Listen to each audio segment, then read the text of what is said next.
আকাশবাণী আগরতলা। স্থানীয় সংবাদ পড়ছি রাহুল চন্দ্র লোধ।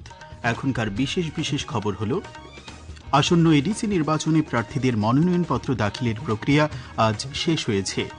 ধর্মনগর বিধানসভা কেন্দ্রের উপনির্বাচনে মনোনয়নপত্র প্রত্যাহারের শেষ দিন আগামীকাল। লোকসভায় আজ অর্থবিল 2026 গৃহীত হয়েছে। খাদ্যমন্ত্রী সুশান্ত চৌধুরী জানিয়েছেন, রাজ্যে এলপিজি সিলিন্ডার, পেট্রোল ও ডিজেলের পর্যাপ্ত মজুত রয়েছে। ত্রিপুরা ফুটবল অ্যাসোসিয়েশন পরিচালিত কাজল স্মৃতি ফুটবলের আসর আজ থেকে আগরতলায় শুরু হয়েছে। এবারে বিস্তারিত সংবাদ। আসন্ন এডিসি নির্বাচনে প্রার্থীদের মনোনয়নপত্র দাখিলের প্রক্রিয়া আজ শেষ হয়েছে। আগামীকাল মনোনয়নপত্রগুলি পরীক্ষা করে দেখা হবে। মনোনয়নপত্র প্রত্যাহারের শেষ দিন আগামী 28 মার্চ। ভোটগ্রহণ 12 এপ্রিল, গণনা হবে 17 এপ্রিল। এডিসির 28টি আসনে এবারে মোট ভোটার রয়েছেন 9,62,697 জন। এর মধ্যে পুরুষ ভোটারের সংখ্যা 4,82,025 জন এবং মহিলা ভোটার রয়েছেন 4,80,666 জন। অন্যান্য অংশের ভোটার রয়েছেন 6 জন। স্বাধীনতার পর থেকে আকাশবাণী কেন্দ্রগুলিতে প্রথমে আইকনিক সিগনেচার টিউন ও বন্দে মাতরম সঙ্গীতের দুটি স্তবক অনুসরণ করে সকালবেলার সম্প্রচার শুরু করার এক ঐতিহ্য রয়েছে। সেই ক্ষেত্রে কেন্দ্রীয় স্বরাষ্ট্র মন্ত্রকের 28 জানুয়ারির নির্দেশিকা অনুযায়ী বন্দে মাতরম সঙ্গীতের 6টি স্তবকের নতুন সংস্করণ আগামীকাল থেকে আকাশবাণীর সমস্ত কেন্দ্রে সম্প্রচার শুরু হবে। নতুন সংস্করণটির সময়কাল হবে 3 মিনিট 10 সেকেন্ড। তাছাড়া দেশের বিভিন্ন অঞ্চলের সঙ্গীত বৈচিত্র্যকে তুলে ধরতে বন্দে মাতরম সঙ্গীতের একাধিক আঞ্চলিক সংস্করণ রেকর্ড করা হচ্ছে, যেখানে বিভিন্ন ধরনের আঞ্চলিক বাদ্যযন্ত্র ব্যবহার করা হচ্ছে।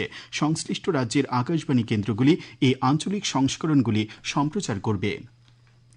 ধর্মনগর বিধানসভা কেন্দ্রের উপনির্বাচনে মনোনয়নপত্র প্রত্যাহারের শেষ দিন আগামীকাল। গতকাল স্ক্রুটিনি শেষে 6 জন প্রার্থীরই মনোনয়নপত্র বৈধ বলে বিবেচিত হয়। প্রার্থীরা হলেন বিজেপির জহর চক্রবর্তী, সিপিআইএম-এর অমিতাভ দত্ত, জাতীয় কংগ্রেসের চয়ন ভট্টাচার্য, আমরা বাঙালি দলের বিভাস রঞ্জন দাস, এসইউসিআই-এর সঞ্জয় চৌধুরী এবং নির্দল প্রার্থী ব্রজলাল নাথ। মহাসপ্তমী পুজোর মধ্য দিয়ে আজ থেকে শুরু হয়েছে 4 দিন ব্যাপী বাসন্তী পুজো। সরকারি উদ্যোগে এবং ঐতিহ্য মেনে আগরতলার দুর্গাবাড়িতে হচ্ছে দুর্গাপুজো।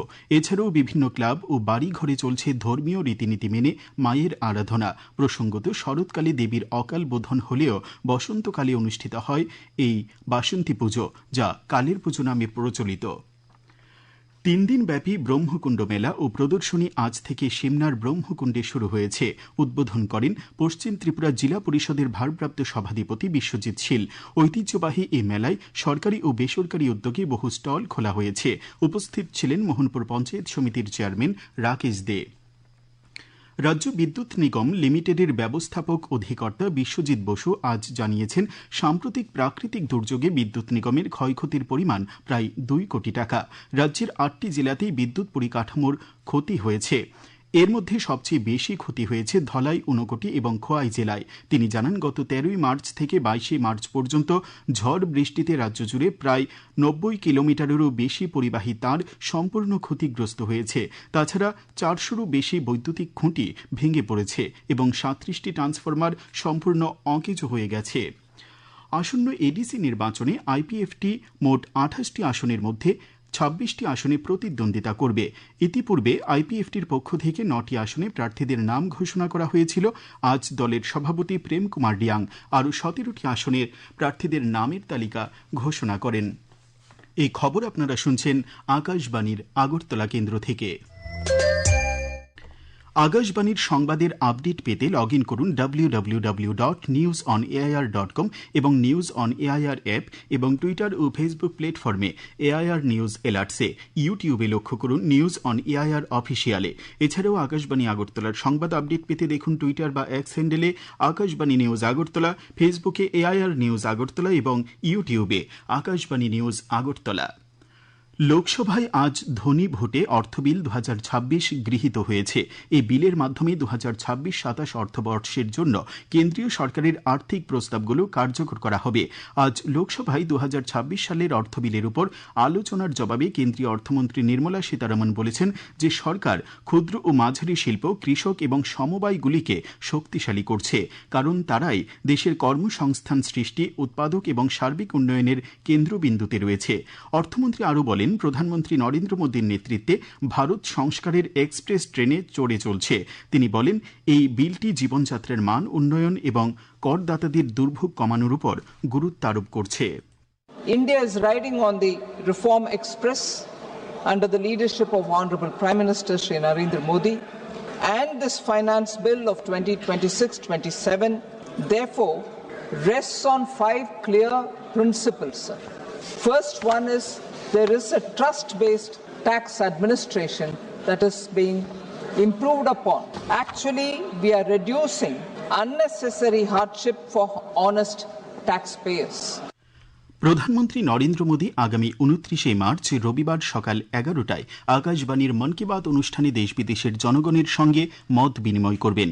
এটি হবে মন কি বাতের 132তম পর্ব। প্রধানমন্ত্রী জনগণকে তাদের সুচিন্তিত চিন্তাভাবনা মন কি বাতে জানানোর আহ্বান জানিয়েছেন। মাই গভ ওপেন ফোরাম এবং নরেন্দ্র মোদী অ্যাপে জনগণ তাদের মতামত পাঠাতে পারবেন। এছাড়াও টোল ফ্রি নম্বর 1800117800 নম্বরে কল করে হিন্দি বা ইংরেজিতে মতামত রেকর্ড করানো যাবে। ফোন লাইন এই মাসের 27 তারিখ পর্যন্ত খোলা থাকবে। পেট্রোলিয়াম ও প্রাকৃতিক গ্যাস মন্ত্রক জানিয়েছে, দেশে পর্যাপ্ত এলপিজি মজুত রয়েছে, ফলে উদ্বেগের কোনো কারণ নেই। মন্ত্রক জানিয়েছে, সম্প্রতি কিছু সংবাদ মাধ্যমে ও সোশ্যাল মিডিয়ায় এলপিজি রিলিফ বুকিংয়ের সময়সীমা পরিবর্তনের যে খবর ছড়ানো হয়েছে তা সম্পূর্ণ ভুয়া। সময়সীমায় কোনো পরিবর্তন করা হয়নি। বর্তমান নিয়ম অনুযায়ী শহরাঞ্চলে রিলিফ বুকিং 25 দিনে এবং গ্রামাঞ্চলে 45 দিনে করতে হবে। পেট্রোলিয়াম ও প্রাকৃতিক গ্যাস মন্ত্রক এই ধরনের ভুয়া তথ্য বিশ্বাস বা প্রচার না করতে এবং অপ্রয়োজনীয় বা আতঙ্কে বুকিং না করতে নাগরিকদের সতর্ক করেছে। খাদ্যমন্ত্রী সুশান্ত চৌধুরী জানিয়েছেন, রাজ্যে এলপিজি সিলিন্ডার, পেট্রোল ও ডিজেলের পর্যাপ্ত মজুত রয়েছে।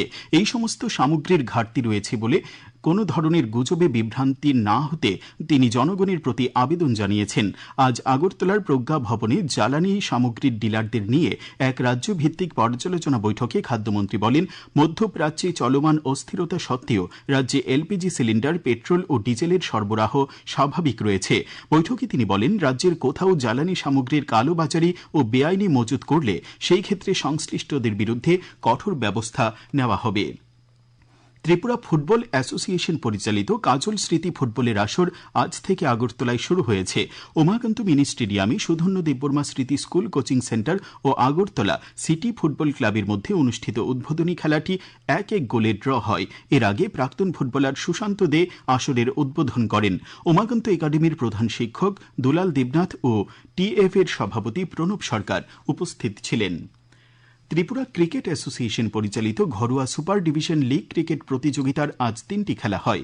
নরসিংগড়ের পিটিএ মাঠে স্ফুলিঙ্গ ক্লাব 120 রানে সংহতি ক্লাবকে, টিআইটি মাঠে শতদল সংঘ 3 উইকেটে জয়নগর ক্রিকেট ক্লাবকে এবং এমবিবি স্টেডিয়ামে ব্লাডমাউথ ক্লাব 5 উইকেটে হারভে ক্লাবকে পরাজিত করে। আবহাওয়া। ভারতীয় আবহাওয়া বিভাগ আগামী 29 মার্চ পর্যন্ত রাজ্যের বিভিন্ন জেলায় 30 থেকে 50 কিলোমিটার বেগে ঝড়ো হাওয়া সহ বৃষ্টিপাতের সতর্কতা জারি করেছে। এদিকে আবহাওয়া দপ্তরের পক্ষ থেকে জানানো হয়েছে, রাজ্যে আগামীকাল দিনের সর্বোচ্চ তাপমাত্রা 32 ডিগ্রি সেলসিয়াস এবং সর্বনিম্ন 19 ডিগ্রি সেলসিয়াসের কাছাকাছি থাকতে পারে। আজ দিনের সর্বোচ্চ তাপমাত্রা ছিল 32 ডিগ্রি সেলসিয়াস এবং সর্বনিম্ন 19.5 ডিগ্রি সেলসিয়াস। শেষ করার আগে খবরের বিশেষ অংশগুলি আরেকবার পড়ছি। আসন্ন এডিসি নির্বাচনে প্রার্থীদের মনোনয়নপত্র দাখিলের প্রক্রিয়া আজ শেষ হয়েছে। ধর্মনগর বিধানসভা কেন্দ্রের উপনির্বাচনে মনোনয়নপত্র প্রত্যাহারের শেষ দিন আগামীকাল। লোকসভায় আজ অর্থ বিল 2026 গৃহীত হয়েছে। খাদ্যমন্ত্রী সুশান্ত চৌধুরী জানিয়েছেন, রাজ্যে এলপিজি সিলিন্ডার, পেট্রোল ও ডিজেলের পর্যাপ্ত মজুত রয়েছে। ত্রিপুরা ফুটবল অ্যাসোসিয়েশন পরিচালিত কাজল স্মৃতি ফুটবলের আসর আজ থেকে আগরতলায় শুরু হয়েছে। স্থানীয় সংবাদ আজকের মতো এখানেই শেষ হলো। পরবর্তী বাংলা স্থানীয় সংবাদ প্রচারিত হবে আগামীকাল সকাল 7:35